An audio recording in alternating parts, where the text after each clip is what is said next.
one of our finest genre actors. Maybe it's because he really loves the world of sci-fi and fantasy, or maybe it's because he knows we'd be constantly bringing up his recurring role as Cupid in Xena if he didn't embrace it. With him back in cinemas this week as Bones in Star Trek Beyond, what better time to look back over his career? I'm Alex from WhatCulture.com, and here's 5 awesome Karl Urban performances and 5 that sucked. Let's kick things off with the awesome performances. Number 5, Kirill, The Bourne Supremacy. The Bourne series isn't lacking for solid villains. Identity had mercurial sniper Clive Owen and manic Chris Cooper-esque Chris Cooper. Ultimatum had Albert Finney's Architect, and Legacy has Matt Damon's refusal to return. Sorry, Jeremy, you tried your best. In that company, Urban's Russian operative Kirill is a bit of an outsider, but he's still a great prolonged threat in what is still the series' best film. Prove me wrong, Greengrass. Popping up at the start to undo the first film's happy ending prematurely, he really proves his action chops in the intense chase finale, a solid, imposing turn. Number 4, Éomer, The Lord of the Rings. Urban's first major role, although one that didn't really lead to greater things straight away, was as Éomer in Lord of the Rings.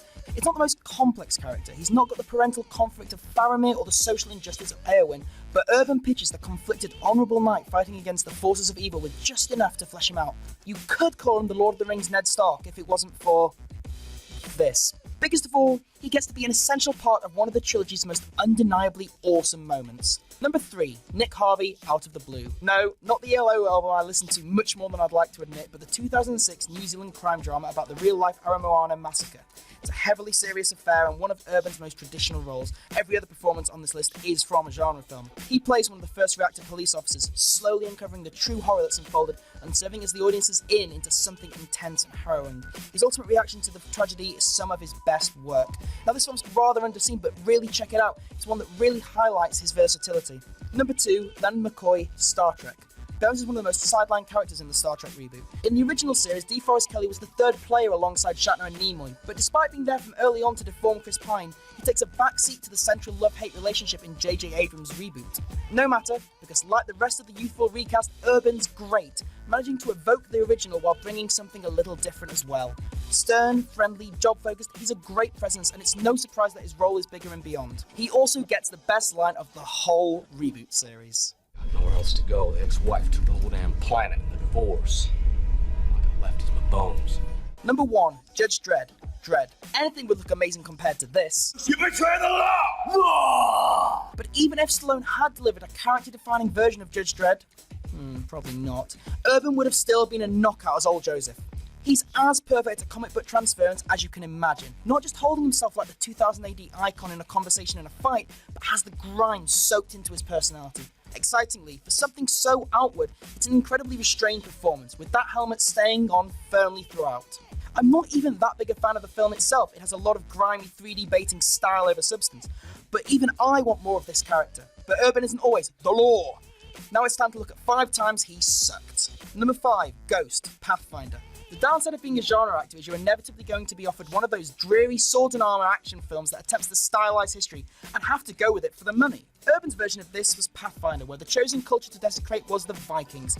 A Norse-born raised by American natives, his arc is exactly what you expect. He's not accepted by either side, but eventually proven himself with maximum bloodshed. It's like the anti-Superman. Urban's job as the film, mopey and bland, and just doesn't follow through to make it truly badass.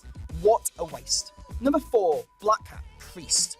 The Paul Bettany dystopian actioner where he isn't a machine gun-toting angel, Priest is a sci-fi gothic mashup about the eternal war between humans and vampires, so a dour underworld rip-off them. Urban plays the villain, called Black Hat because he has a black hat, and leads the vampires with a performance that constantly nibbles the scenery without ever becoming delightfully silly or oddly impressive. Every line is delivered as if it's a profound statement, whispered with sizzling intent until he gets the odd bit of action that's so hampered by the movie's flat visual stylings, the few good faces he pulls are lost. With a better director, perhaps this could have worked as a B-movie throwback. As it is, it's terrible. Number 3, John Grimm, Doom. Made back when video game movies were still crap. No, scratch that. Let's start this again. Unsurprisingly crap because it's a video game movie, Doom often gets chalked up as a rock movie, mainly because he's the only semi-ironically good thing in it.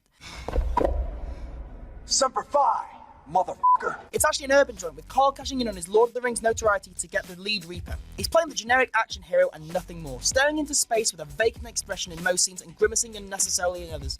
Never convincing as a soldier, nor as a doting brother to Rosamund Pike. You could say the final fight between Urban and The Rock is a shockingly good time. You'd also be wrong. Number 2, Zack, Walking with Dinosaurs. Remember BBC's Walking with Dinosaurs? Or what if we took that name and used it as the backdrop for a grating educational kids animation with CGI that would have looked out of date in 1999? Sprinkle in a bizarre modern-day bookmarking segment where Karl Urban channels Alan Grant, and you've got a thrillless prehistoric adventure that arrived too early to capitalise on the success of Jurassic World. Obviously, it's made for dino-obsessives aged 6 and under, but that doesn't excuse Karl Urban's bland, cool uncle here. He moses around with forced charisma before solving a major paleontological mystery on a whim, care of a talking bird. I can't even explain why he did this one. Number 1, Varco, The Chronicles of Riddick. The Riddick series has always confused me, mainly because Pitch Black is such a clear standalone and an iffy one at that. The expansion of the film into a full-on mythology in The Chronicles of Riddick is nothing more than Vin Diesel stroking his ego. Sorry, but that's all it is. He makes himself king at the end. To become king, he beats out Karl Urban's Varco, although he's really just another angry soldier with a silly hairstyle that we've seen too much of on this list. Perhaps most disquieting is that Urban came back for a brief cameo in Riddick, setting up more appearances down the line. Oh dear. Still, it's kind of fitting that when so many of Urban's gritty heroes were just him staring grumpily, the one time it really worked was when you couldn't see